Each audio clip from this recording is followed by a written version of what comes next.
So I'm going to go really slowly.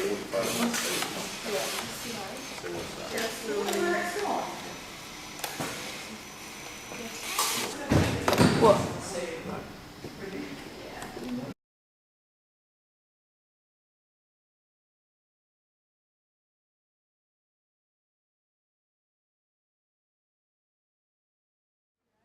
Wait, are you actually going to be able to hear what we're saying? I'll cut it out, don't worry. Like, Basically, my name's Lodi and your name's Carla.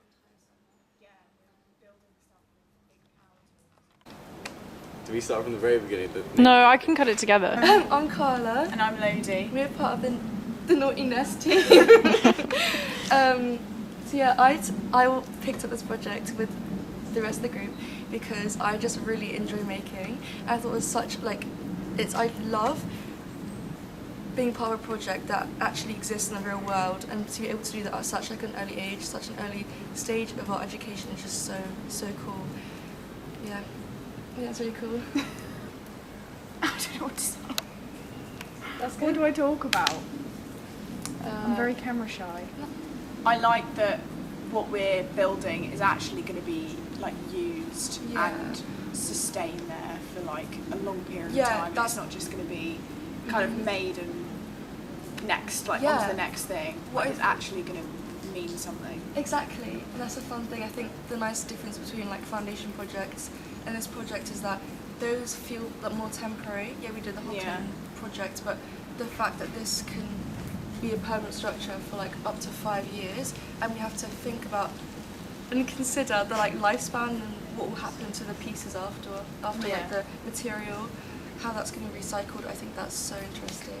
So I'm going to say, we actually studied together at Foundation in Kingston. So we worked together for a year, and I think all of our skills together work really well.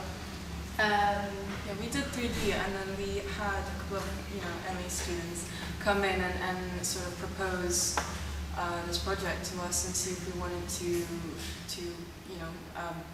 help out, and it was very interesting. Which was so exciting. Yeah. Why was it exciting? It was the first big, real deal kind of opportunity that we had outside of school. Yeah. It just felt like we could actually do something that mattered not only to us but would impact people outside of our independent work. We're doing something for actually other people. So when we did our first session at the Design Museum, we went around their workshops and kind of looked at what available recycled materials there were. And everyone kind of gravitated towards this kind of tarp stuff, because we knew it had to be sheltered. That was one of the requirements. And then there wasn't much wood, but we knew that we had recycled wood from Kingston. We got really lucky to it's all recycled. Everything's been made from. Where's it recycled from? Old foundation projects, I think, and show builds and stuff. And then I guess the materials at the Design Museum were also from previous show builds and things.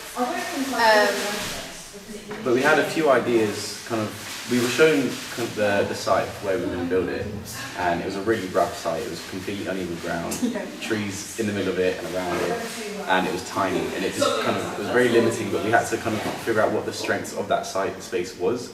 So one of the first ideas we came up with was to have a table go around this tree that was in the middle of it to incorporate the space rather than shy away from it.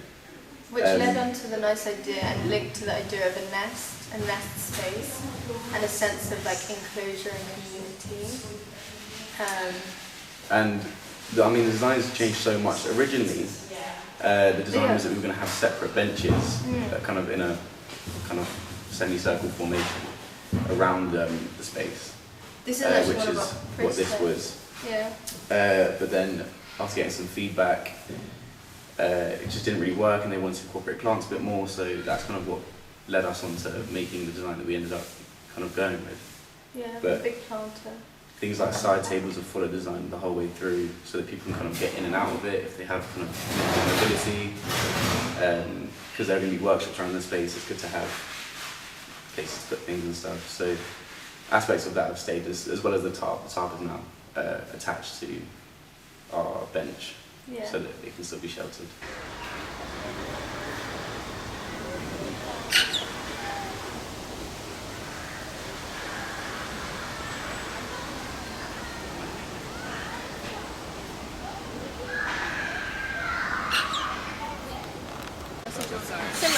I can't do it in the middle because I'm straight to the studio. Yeah, she's still doing.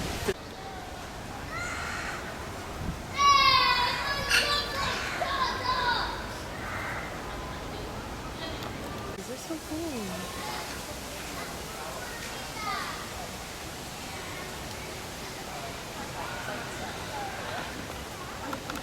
Hi, I'm Berlajam. I'm Kristen Favor. I'm Joanna Aguilar. And I'm Jess de Villiers, and we are the curators of the Nest.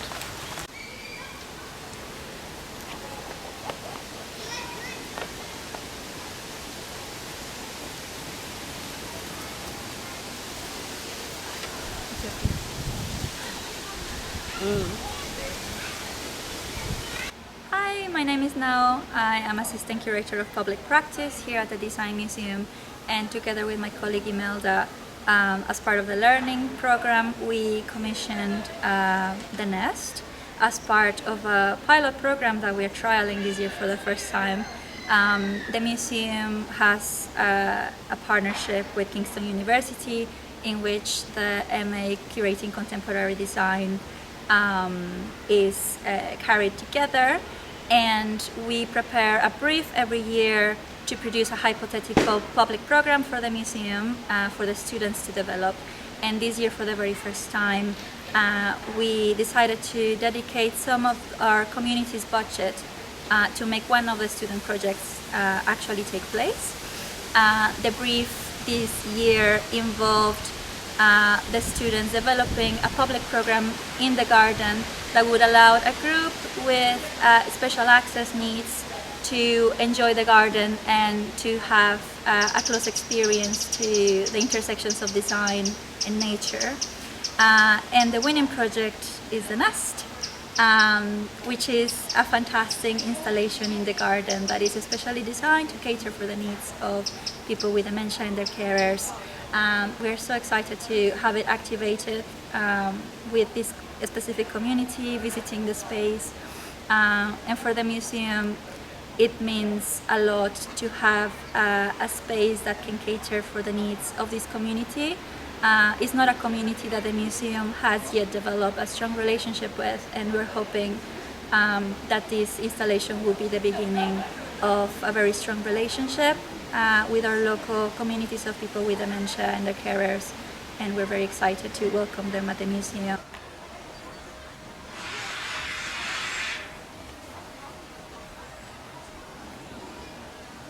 I'm Imelda. I'm the Senior Curator for Public Practice here at the Design Museum. And what is really exciting about the Nest is the opportunity for us to work with a new audience for us. So people living with dementia and carers, we know that people visit the museum, we know that there are local groups, there are people living locally, but we haven't had a specific provision for them at the museum. And what has been really exciting about this project is starting to try and build those connections. We had some training from the charity Dementia Adventure with our contact Malcolm, and that really enabled us to understand some of the barriers that the museum might pose to people living with dementia and their carers. And as you'll see, the Nest has been built specifically with these recommendations in mind. So there are loads of modifications to colour, to material, even to the bark chip on the floor, which is a lighter colour, and that is really helpful for people living with dementia, so they don't feel like it's a dark hole they might fall into. So we've been thinking about all of these things, and we're really excited to get some of these people in for our first workshop, which is happening just in a couple of weeks now. and to try and build like a really long-standing and meaningful connection with some of these people.